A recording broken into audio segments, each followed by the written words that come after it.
When Tinubu supporters want to mock Peter Obi, they say things like Tinubu built Lagos, and they are quick to point to things like Eco Atlantic as the legacy of Tinubu that proves how Tinubu built Lagos. And they use it to mock Peter Obi to say that, oh, see what Tinubu did. What did you leave behind as your legacy as a governor or a former governor of Anambra? This is what they ask. When these defenders of Tinubu make this kind of comparison, in their hearts, they feel they are smart. Now, I won't say whether or not they are smart. I'm just going to give you the response that Peter Obi gave to this kind of people that are pushing these narratives. Watch for yourself. Sir, you once said that Nigerians tend to go for the exotic rather than the achievable. What is the achievable and how do we achieve it? Well, for me, is that if every country or any society to grow, you have basics. And these basics are fundamental things that you can do easily and all that.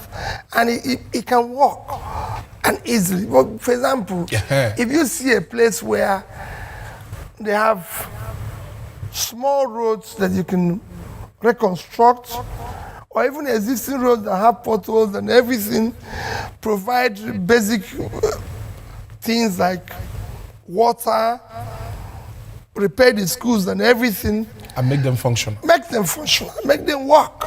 Okay, you find out that we're busy trying to build the massive thing and think, oh, well, it's... And we end up not completing it. Completely.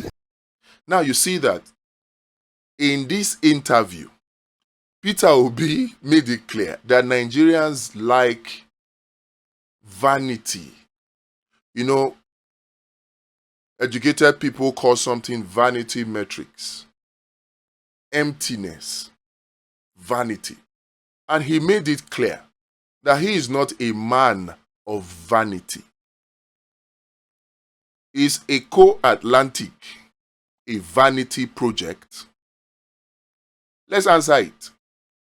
Then you will understand why somebody like Peter Obi made a better choice, leaving Anambra in surplus and wealth, than a Tinubu who made a bad choice, that they are trying to use propaganda to tell you that is a good choice. A bad choice because they left Lagos in debt for a project that 99% of Lagosians cannot benefit from.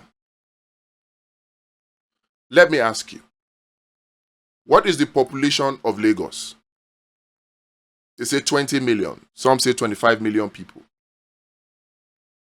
How much of Lagos state money, whether internally generated revenue, whether federal government FAC allocation, how much of Lagos state money, including loan, money that was borrowed, was used to build Eco Atlantic? They will come and on the surface, they will lie to you that it is a PPP arrangement. But how much of those private money is in there? And how much of government money is in there? And this whole scheme of build, operate, and transfer, what does it mean? Does it mean benefits to the people, or does it mean use that SPV to siphon public funds into private pockets? Let's deal with that in a separate video. But for now, how much of Lagos state money is in there? Over 70%. The so-called private partners, their money will be there, not reach anything. How much of the 20 million population of Lagos state, how many of the people own lands or own houses in that Eco Atlantic? How many of the 20 million people that live in Lagos can afford to even rent an apartment or a house in that Eco-Atlantic. So you see, when Peter Obi says that we love vanity, many of us don't understand what it means. But for the average Nigerian, it is very clear. Peter Obi is not a man of vanity. He is not one to do what Tinubu did in Lagos, using Eco-Atlantic as an example. Use a white elephant project, use the name of government to borrow money, and hide behind PPP arrangement, and use that so-called PPP arrangement to siphon the government money into private pockets. Is that not what Tinubu did with Eco-Atlantic? Is it not what he did with the toll gates? Right? Is it not what he's continuing to do? On the other hand, Peter Obi, what did he do? He chose rather to distribute the money to the people. And so you saw education improve, you saw security improve, in security, in education, in health. He was number one. Number one when he was governor. Now, people will come around to come and tell you, oh, this and that. But you as a Nigerian, ask yourself this question. Which one is better? You want somebody that will steal the collective resources of the collective and use it to benefit himself and his few friends and give you white elephant projects that cannot benefit you? Or do you want somebody that will use the money of the people for the people, like Peter Obi? So when they come to you with this argument that, oh, Tinubu built Lagos, look at Eco-Atlantic, tell them that it is better to use public funds for the benefit of the people, like Peter Obi did. It is better than using public funds for the benefits of a few persons, like Tinubu did, while the general masses of the state suffer. They will now come and tell you that, oh, he built schools too. Yes, I won't argue that he didn't build schools. But let me ask you, how many of Tinubu's children, how many of Tinubu's grandchildren attend the schools that Tinubu built, the public school? They will also argue that he built the healthcare system. I will ask you again, how many times does Tinubu use the so-called hospital that you say he built? His children, how many times do they attend it? Even his ministers, his commissioners, his governor, how many of them use those health institutions? How do you come out to claim that you build schools when you cannot attend the school, your children cannot attend the school?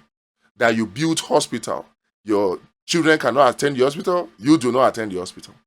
Rather, you use the collective money that you have siphoned from the people through special purpose vehicles. You will transport yourself outside to go and receive medical care, to go and receive quality education. Nigerians, which one do we prefer? Don't let them deceive you with propaganda. Don't. As 2027 approaches, we must see beyond and see through their propaganda. One thing bothers me though. What is the way out for us? How do we defeat their propaganda and make sure that Nigeria is handed over to patriots, people that will put Nigeria first? Like Peter Obi. How do we do it? I can only answer you in this simple term. Free and fair election. See, people like Tinubu, they don't care whether we come on social media to rant. They don't care. They don't care whether we abuse them. They don't even care whether we protest, because they have the machinery of state. They have the security agencies. They can just deploy them. They will send thugs to come and create violence and use that one as excuse to tear gas all of you. And then they will tell you they are keeping the peace. They simply don't care. This is not the time to call for violent revolution. Will it help? The chances are maybe slim to nothing. What will help? Out of the box thinking. We can force free and fair elections on INEC in 2027.